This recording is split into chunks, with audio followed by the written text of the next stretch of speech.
The Voice of Prophecy. Bible Course. The Paths of Faith Lesson 11. Our Time in Prophecy. The prophecy of chapter 2 of the book of Daniel taught us that for 15 centuries, humanity has lived in the phase of its history represented by the iron and clay feet of the statue. Iron and clay is the last phase of its history. Our era therefore marks the first stage of human civilization, that which the Holy Scriptures call the last times. But can we be sure? In other words, do the social, economic, moral, religious, or even cosmic conditions announced in biblical predictions as having to characterize the last times exist in our time? This is what we will see. The question of the disciples. Christ had announced to his dismayed disciples that the temple in Jerusalem would be destroyed, that there would not remain stone on stone. Eager to know more about this subject, they asked the Master this question: "Tell us, when will this happen, and what will be the sign of your advent and the end of the world?" Matthew 24, 1-3. And Christ to answer them by delivering his great eschatological, end of the world or end times, discourse, extended speech, on final things, where Jesus speaks sometimes of the ruin of Jerusalem, sometimes of the end of the world, and of the human economy, sometimes of both events, the end of Jerusalem then serving as a type at the end of the world. This discourse may be partially reconstructed when we compare Matthew 24, Mark 13, and Luke. Question: what question did the disciples ask the Master?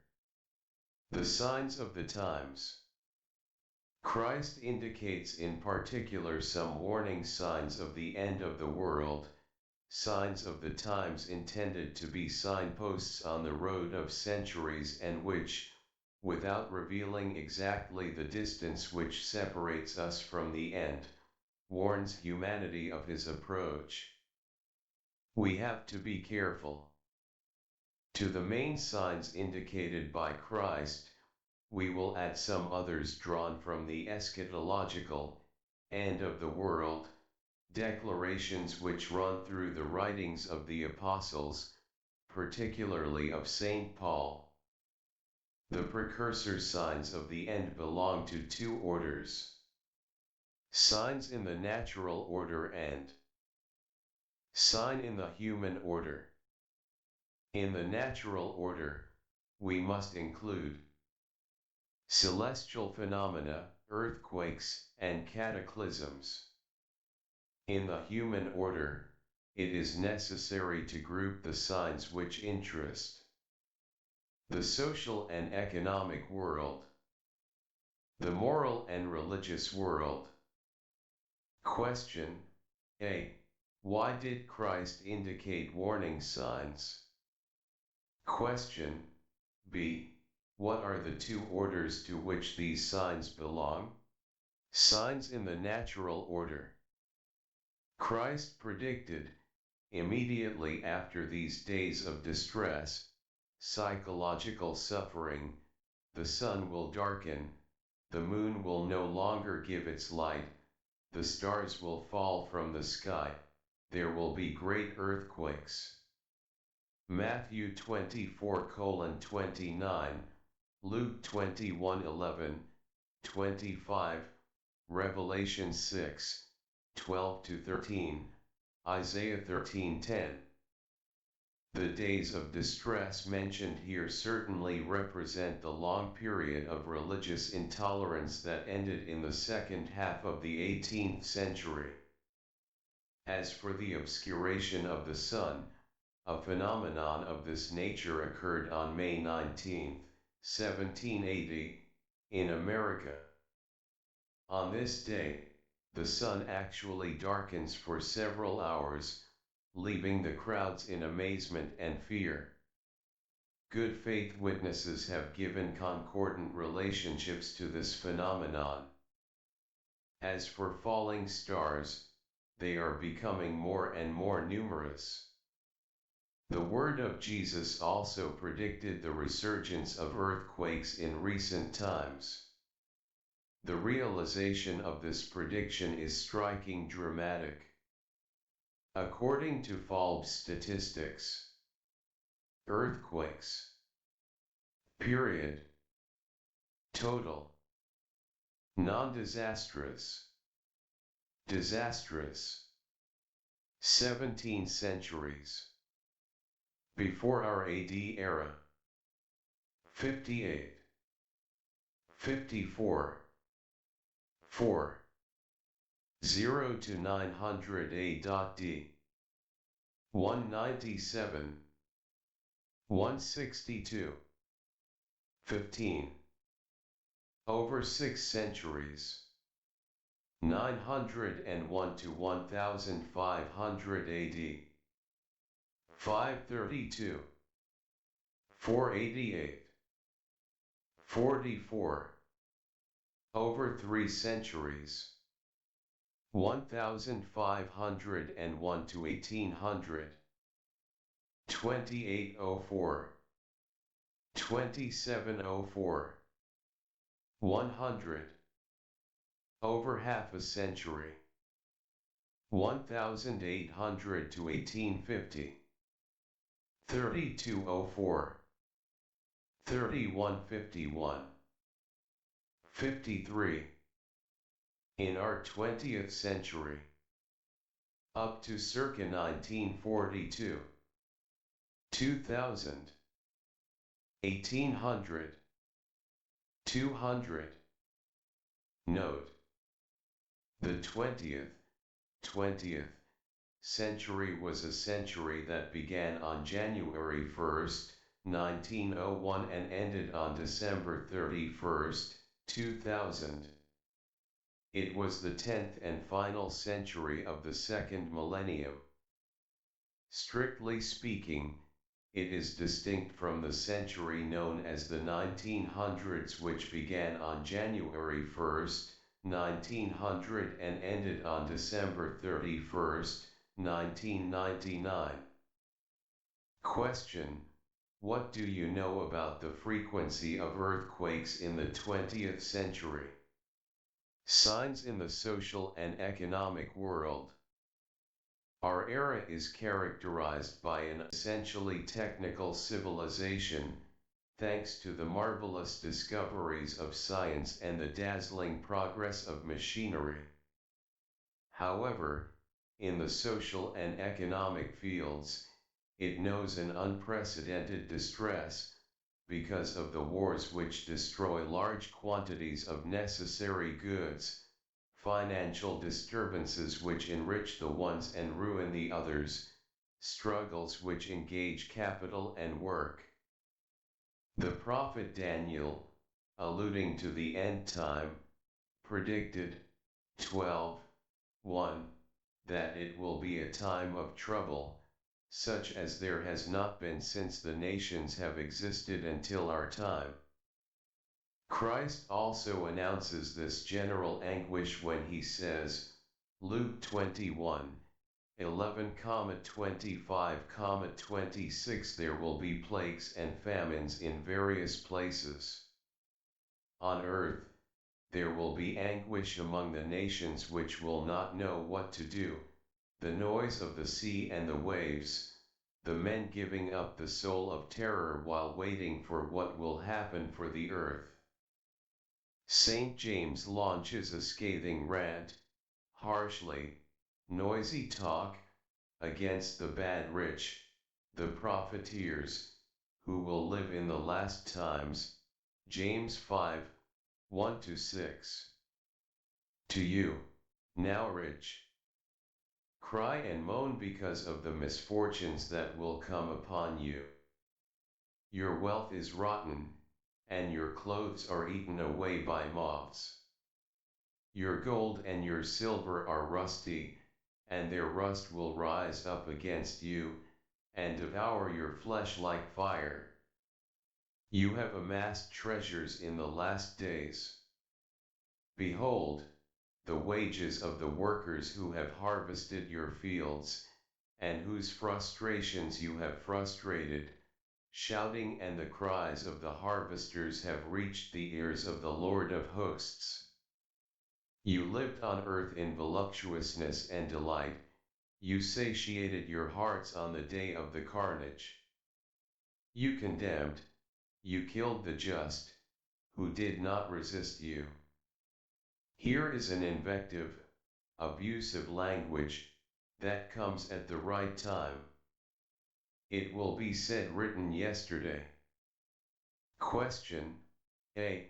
What feelings will the nations be prey to in the last times? Question B. Which apostle predicted the arrival of the bad rich and the profiteers? Note. Warning to rich oppressors. 1. Now listen, you rich people, weep and wail because of the misery that is coming on you. 2. Your wealth has rotted, and moths have eaten your clothes. 3. Your gold and silver are corroded. Their corrosion will testify against you and eat your flesh like fire. You have hoarded wealth in the last days. 4. Look. The wages you failed to pay the workers who mowed your fields are crying out against you. The cries of the harvesters have reached the ears of the Lord Almighty. 5. You have lived on earth in luxury and self-indulgence. You have fattened yourselves in the day of slaughter. 6. You have condemned and murdered the innocent one, who was not opposing you. James 5:1-3. Signs in the moral world. In the moral field, the current situation is no better. Individual consciousness having been dethroned in favor of lower instincts, selfishness asserts itself in all its forms. A complete decline reaches the society which multiplies thefts, murders, suicides. St. Paul paints of the moral condition which must prevail at the end of time, a striking picture in which the current society can be recognized very easily. Here is what he says, 2 Timothy 3:1-5. In the last days, there will be difficult times. Because men will be selfish, friends of money, boastful, haughty, blasphemous, rebellious to their parents, ungrateful, irreligious, insensitive, disloyal, slanderous, intemperate, cruel, enemies of good people, traitors, carried away, swollen with pride, loving pleasure more than God, having the appearance of piety, but denying what makes it strong. We cannot say it better. Christ had already predicted the moral situation of the end times by declaring that there will be similarity between this situation and that which characterized, on the one hand, the men before the flood, and, on the other hand, the inhabitants of Sodom and Gomorrah. He predicted, what happened in Noah's time will also happen in the coming of the Son of Man. For in the days leading up to the flood, men ate and drank, married and married their children until the day Noah entered the ark, and they suspected nothing until the flood came and swept them all away. So it will be with the coming of the Son of Man. Matthew 24:37-39. What happened in Lot's time will also happen.